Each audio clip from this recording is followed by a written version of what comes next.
बोलिए लक्ष्मी नारायण भगवान की जय। सज्जनों, आपका हमारे चैनल मोक्ष पथिक में हार्दिक स्वागत है। आइए आज हम बैसाख मास के शुक्ल पक्ष की एकादशी कथा का श्रवण करेंगे। इसके पूर्व अगर आप हमारे चैनल पर नए हैं तो कृपया वीडियो को लाइक करें, चैनल को सब्सक्राइब करें एवं बेल आइकन दबाना ना भूलें ताकि हमारे आगे आने वाले सभी सत्र आपको निश्चित रूप से मिल सके। कथा प्रारंभ करते हैं। बोलिए गजानंद भगवान की जय। बैसाख मास, जिसे हम माधव मास भी कहते हैं, यह मास बड़ा पुण्यदायी, धनदायी एवं मोक्षदायी कहा गया है। इसमें थोड़ा सा भी अगर दान दिया जाए तो वो अक्षय पुण्य बन जाता है, पितरों को सद्गति प्राप्त होती है और कम में अधिक पुण्य प्राप्त करने का एकमात्र साधन है, जिसमें मात्र प्रातःकाल स्नान करने से ही मनुष्य पुण्य का भागी हो जाता है और पुनः इस मानव योनि में और इस त्रियक योनियों में पुनः जन्म नहीं लेता है। इसी माधव मास में शुक्ल पक्ष की एकादशी तिथि, इसकी कथा को हम श्रवण करें तो युधिष्ठिर जी ने कहा कि हे भगवान, हे जनार्दन, हे मधुसूदन, बैसाख मास के शुक्ल पक्ष की एकादशी तिथि का क्या नाम है, उसका क्या फल है, उसकी क्या विधि है, सुविस्तार पूर्वक वर्णन कीजिए।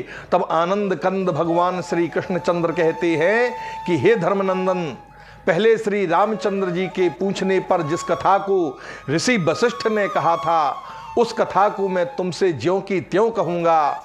श्री रामचंद्र जी बोले कि हे भगवान, सब पापों को और सभी दुखों को दूर करने वाले सभी व्रतों में श्रेष्ठ जिस व्रत का पूर्ण हो, उस व्रत को मैं सुनना चाहता हूँ। हे महामुनि, सीता के वियोग के दुखों से मैं बड़ा दुखी रह चुका हूँ, उसको भोग चुका हूँ। इससे भयभीत होकर के मैं आपसे पूछता हूँ। तब महर्षि वशिष्ठ कहते हैं, हे राम, तुमने बहुत अच्छा प्रश्न किया। तुम्हारी बुद्धि श्रद्धा से युक्त है। तुम्हारे नाम लेने मात्र से ही मनुष्य पवित्र हो जाया करते हैं। तो भी संसार के हित की कामना से तुमने पवित्र करने वाले व्रतों में उत्तम और पवित्र व्रत को जो तुमने मुझसे पूछा है, उसको कहूँगा। कहते हैं, हे राम, बैसाख मास के शुक्ल पक्ष में जो एकादशी तिथि होती है, उसका नाम मोहिनी एकादशी है। इसका नाम मोहिनी एकादशी इसलिए है क्योंकि जब अमृत प्राप्त करने के लिए समुद्र मंथन देवताओं और असुरों के द्वारा किया गया, उस समय जब अंत में समुद्र से अमृत निकलता है, तब देवता और राक्षस उस अमृत को प्राप्त करने के लिए आपस में लड़ने लगते हैं। तब भगवान श्री विष्णु ने मोहिनी का रूप धारण करके उस अमृत को बांटने के लिए और राक्षसों से छुड़ाने के लिए अवतार धारण किया था। तो भगवान का एकमात्र महिला के रूप में जो अवतार है, वो मोहिनी अवतार है, जो मोहिनी एकादशी के दिन ही हुआ था। इसीलिए इस तिथि का नाम मोहिनी एकादशी पड़ गया। यह सभी पापों को दूर करने वाली है। मैं सत्य कहता हूँ कि इसके व्रत के प्रभाव से प्राणी मोह एवं पापों से छूट जाता है।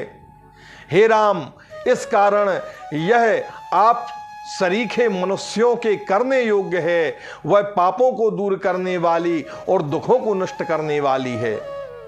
वशिष्ठ जी कहते हैं, हे राम, इस पुण्य को देने वाली शुभ कथा को एकाग्रचित्त होकर के सुनो, जिसके श्रवण मात्र से ही बड़े बड़े पाप नष्ट हो जाते हैं। कहते हैं कि सरस्वती नदी के तट पर रुद्रावती नाम की एक सुंदर नगरी है। वहां द्युतिमान नाम का एक राजा राज्य करता था। वह धैर्यवान सत्यवादी राजा चंद्रवंश में पैदा हुआ था। उस पुरी में धन धान्य से युक्त समृद्धशाली राजा रहता था। वह पुण्य कर्म में प्रवृत्त रहने वाला और धनवान एवं धार्मिक राजा था। उस राजा ने कुआं, तालाब, बाग, बगीचा, प्याऊ आदि को बनवाया। शांत स्वरूप और भगवान के भक्त उस वैश्य के समान द्युतिमान, मेधावी, सुकृत, धृष्ट बुद्धि नाम के उसके 5 पुत्र उत्पन्न हुए। 5वां जो धृष्ट बुद्धि था वो बड़ा पापी था। वह वेश्याओं में रमण करने वाला था, दुष्टों के वार्तालाप में कुशल था, जुआ आदि का उसे अभ्यास था, पराई स्त्रियों का गमन करता था, उन्हें देखता था। देवता, अतिथि, वृद्ध, पितर और ब्राह्मणों आदि का पूजन नहीं करता था। वह अन्यायी बड़ा दुष्ट था, पिता के धन को नष्ट करता था, अभक्ष वस्तुओं को खाता था। वह सदैव मदिरा पीता था। उसके पिता ने उसको वेश्याओं के गले में भुजा डाल करके घूमते हुए देखा तो उसे घर से निकाल दिया, और बांधवों ने भी उसका त्याग कर दिया। उसने अपने शरीर के आभूषण भी बेच डाले। धन के नष्ट होने से वेश्याओं ने भी उसका परित्याग कर दिया। वस्त्रहीन और भूख से व्याकुल होकर के वह चिंता करने लगा कि अब क्या करूं, कहां जाऊं और किस उपाय से मेरे प्राण बचें। फिर उसी नगर में वह चोरी करने लगा। राजा के सिपाही उसको पकड़ लेते थे। पिता के गौरव से उसे छोड़ दिया जाता था। वह कई बार पकड़ा गया, कई बार छोड़ दिया गया। अंत में वह दुराचारी, दुष्ट बुद्धि मजबूत बेड़ियों से बांधा गया, कोड़ों की मार लगाई गई, उसे बड़ा पीड़ित किया गया और उससे कहा गया कि हे मंदबुद्धि, तू इस देश को छोड़ करके चला जा। ऐसा कहकर के राजा ने उसकी बेड़ी कटवा दी। वह राजा के डर से गंभीर वन में चला गया। भूख प्यास से पीड़ित होकर के उधर उधर घूमने लगा। फिर सिंह की तरह मृग, शूकर, चीतों को मारने लगा। हाथ में धनुष बाण और पीठ में तरकस बांध करके मांसाहार करता हुआ वन में रहने लगा। वन में विचरण करने वाले पशु पक्षी, चकोर, मोर, तीतर और मूषकों आदि को मार करके खाने लगा। इनके अतिरिक्त और जीवों को भी मारने लगा। वह निर्दयी दुष्ट बुद्धि पूर्व जन्म के पाप से पाप रूपी कीचड़ में फंस गया। दुख शोक से युक्त होकर के दिन रात चिंता करता था।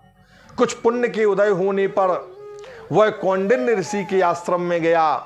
बैसाख के महीने में गंगा जी में स्नान किए हुए ऋषि तपस्वी कौंडिन्य मुनि के पास शोक से पीड़ित होकर के धृष्ट बुद्धि वहां जाता है। उनके वस्त्र से गिरी हुई जल की बूंदों का स्पर्श करके उसके सारे दुख दूर हो गए और कौंडिन्य ऋषि के सामने हाथ जोड़ करके कहता है। वह दुष्ट बुद्धि बोला, हे ब्राह्मण, ऐसा प्रायश्चित्त बताओ जिससे बिना यत्न किए मेरे जन्म भर के पापों का नाश हो जाए। धन मेरे पास नहीं है। तब ऋषि बोले, जिसके करने से तेरा पाप दूर होगा उस व्रत को तू सावधान होकर के सुन। कहते हैं बैसाख मास के शुक्ल पक्ष में मोहिनी नाम की एकादशी है। तू मेरे कहने से मोहिनी एकादशी के व्रत को कर। वह मनुष्यों को सुमेरु के समान पापों को नष्ट कर देती है। इस मोहिनी का उपवास करने से अनेक जन्मों के पाप दूर हो जाते हैं। मुनि के इस वचन को सुनकर के धृष्ट बुद्धि अपने मन में प्रसन्न हुआ। कौंडिन्य के उपदेश से उसने विधि पूर्वक व्रत किया। हे नृपश्रेष्ठ, इस व्रत के प्रभाव से उसके सारे पाप दूर हो गए। दिव्य शरीर को धारण करके गरुड़ पर बैठ करके उपद्रव रहित होकर के वह विष्णु लोक को चला गया। वशिष्ठ ऋषि कहते हैं, हे राम, अंधकार रूपी मोह को नष्ट करने वाला यह व्रत है। इससे बढ़कर के कोई चर अचर तीनों लोकों में दूसरा व्रत नहीं है। हे राजन, यज्ञ, तीर्थ, दान आदि इसकी 16वीं कला के बराबर भी नहीं है। इसकी कथा को पढ़ने से, इसकी कथा को सुनने से 1000 गौदान का फल प्राप्त हुआ करता है। और जो इस कथा को सुनाता है वह भी समस्त पापों से मुक्त होकर के दुर्लभ मुक्ति को प्राप्त होता है, इसमें कोई संदेह नहीं है। इति श्री कूर्म पुराणे वैशाख मासे शुक्ल पक्षे मोहिनी एकादशी व्रत महात्म्यम संपूर्णम। बोली लक्ष्मी नारायण भगवान की जय, बोली एकादशी महारानी की जय।